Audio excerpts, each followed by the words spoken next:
Other responsibilities you have as school advisory board is goal setting, developing the budget, long-range planning and public relations.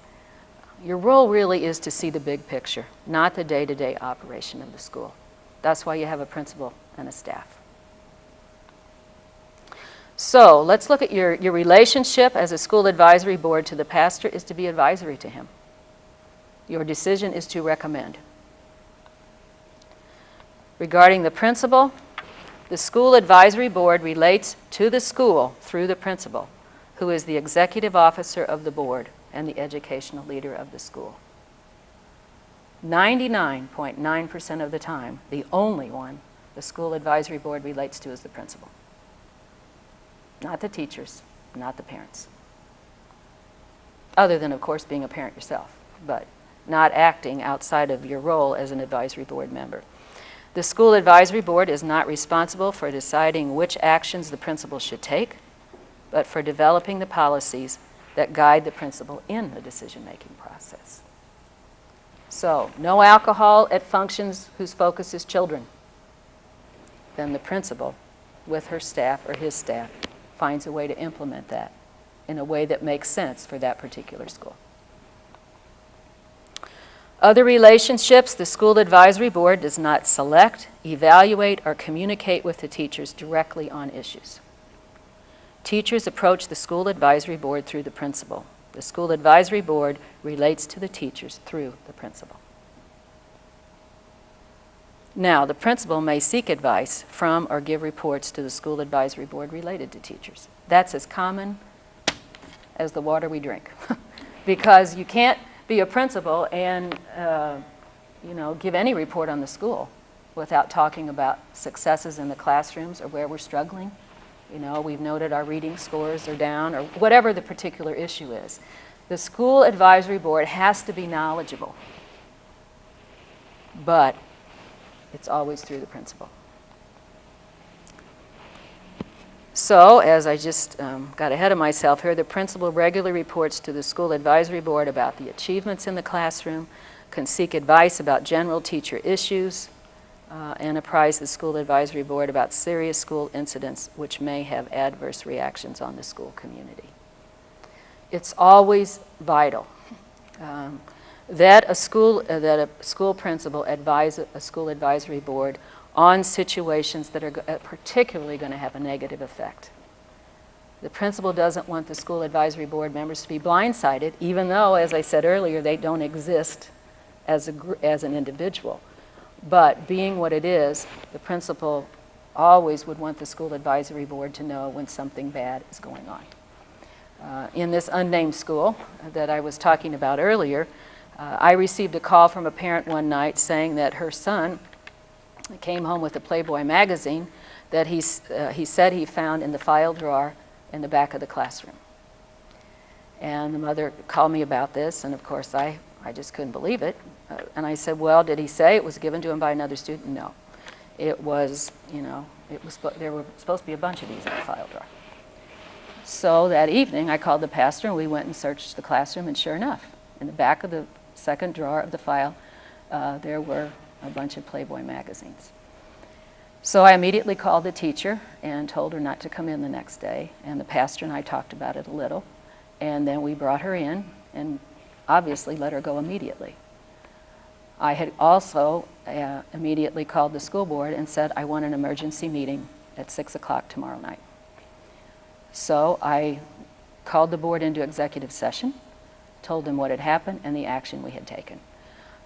I did executive session because we only had one 7th grade, you see, and in a board meeting you should not mention the name of the teacher or the children, but the action was taken. I needed that board to know it because I was preparing a communication to the entire school community that this particular teacher was no longer serving in our school. Now, there's probably all kinds of gossip about it, and I pray to God the school board didn't say why, but it was, I'm sure kids talk to kids and parents talk to parents. But that would be an example. Now, it's pretty extreme, but there's other times, when you would apprise the board of something, a major something on the playground, not because you need them to make a decision, but because you want a group in the know. a group in the know who can say, well, yeah, sister called us about that, and I'm so pleased, that she's on top of it and it's going to be handled. That kind of a thing. That's the role of the board, to be supportive. So relationships continue. The parish council keeps the council informed of the operation of the school. And the parish finance council, the school advisory board, presents the school budget to the finance council. The finance council does not determine the line items of the school budget, but approves the amount of that the parish will allocate to the school. Any needed adjustments to the school budget are made by the school advisory board or its finance committee. I can tell you, we run into a lot of problems in this area. When the school advisory board presents the budget to the parish finance council, and let's imagine the parish parish will be contributing X amount of money for our school, and whatever it is, 500,000, 800,000, 1.2, it varies in a parish. And the parish finance council says, well, we can do this much. This is what we're reckoning to them. They may recommend to the pastor, we can do 1 million, not 1.2 this year, whatever the reason is.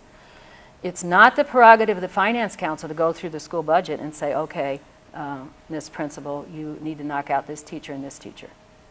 All they need to do is say, I'm sorry, it's going to be 1 instead of 1.2. Then it goes back to the school advisory board who deals with it. You see the difference?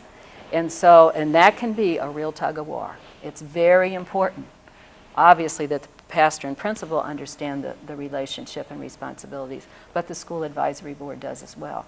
The reason for that is the school advisory board ideally should be way more knowledgeable about the school than the finance council. Remember, the finance council is looking at all the finances. They're looking at the potholes and they're looking at the leaky roof in the church. They're looking at everything.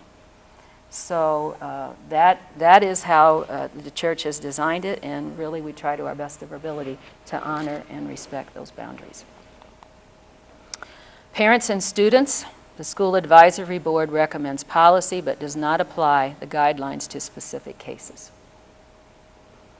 That belongs to the principal and the staff. The school advisory board supports the principle of subsidiarity. And this can be hard too, because we come out of the juridic model of public school boards. Parents communicate with the teacher, the principal, and then the pastor. So if a parent has a difficulty, always go to the teacher first, then to the principal, and then the pastor. It doesn't land with the school board or an individual member of the board above all.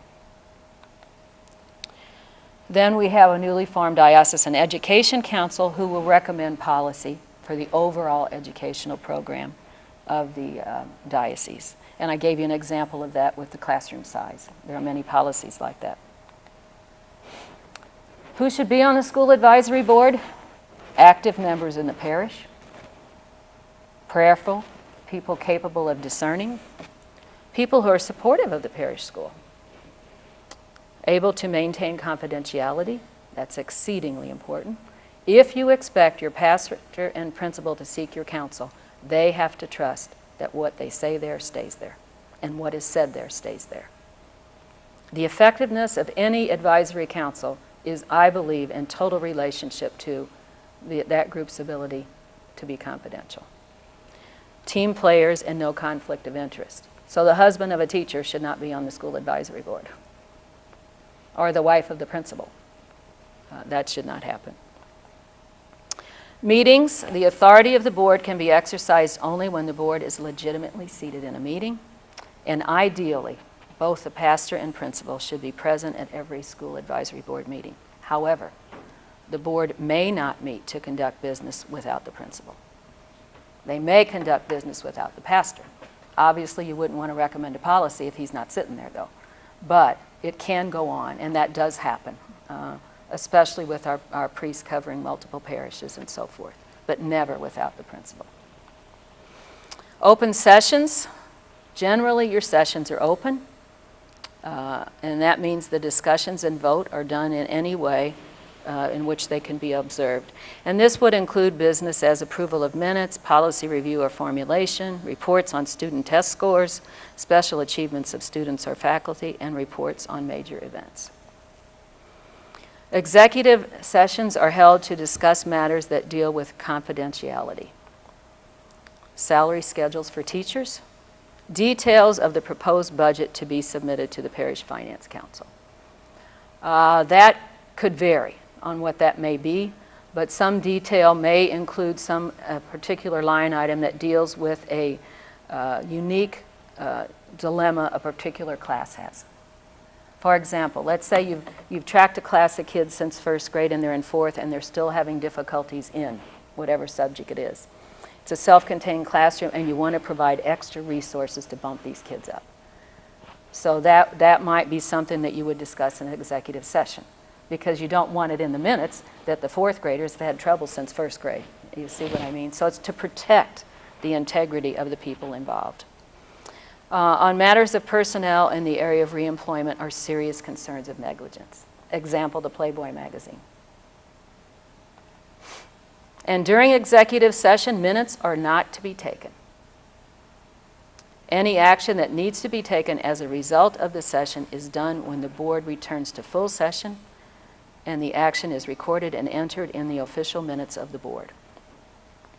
So, I bring the issue of the alcohol and field trips. I call for an executive session. The minutes say the board went into executive session at 7:10 p.m. Then the secretary puts down her pen, or his pen. No more minutes are taken. The principal goes through whatever the issue is, giving as much information as she can without mentioning names. When all the information is finished, then go back into open session. It's recorded. The board returned to regular session at 7:30 p.m. Discussion ensued regarding the desire for a policy around. You get what I mean? So that's the purpose of an executive session. If there are observers in the room, they're asked to leave when you go into executive session. Now, the best way to handle that, of course, is an executive session at the end of the meeting. And the chair tells who are ever there. I just need you to know we're going to be going into executive session tonight at. Neither in open or executive session is it appropriate to refer to individual students, parents, or teachers by name. People can figure it out, but that's different. The integrity of the school and everyone involved should be respected. So it all goes back to this, the fourfold mission of the church: to proclaim the gospel, to form community, to serve the poor, and to celebrate through the sacramental life of the church. We all bear responsibility for impacting that mission, whether we're ordained or lay. And the church provides avenues for us to use the gifts of all, whether the ordained or lay, in helping impact that mission in the parish. As we conclude, I would like to hold up to you the words of St. Paul's letter to Timothy. You may be familiar with the second letter of Paul to Timothy, in which Timothy shares his frustration in ministry of the early church. He's quite discouraged. And St. Paul writes him a lengthy letter, the beginning of which he encourages Timothy to stir into flame the gift that God gave him when his hands were laid upon him. And he reminds him that God's gift is not a gift of timidity, but one that makes us strong, loving, and wise.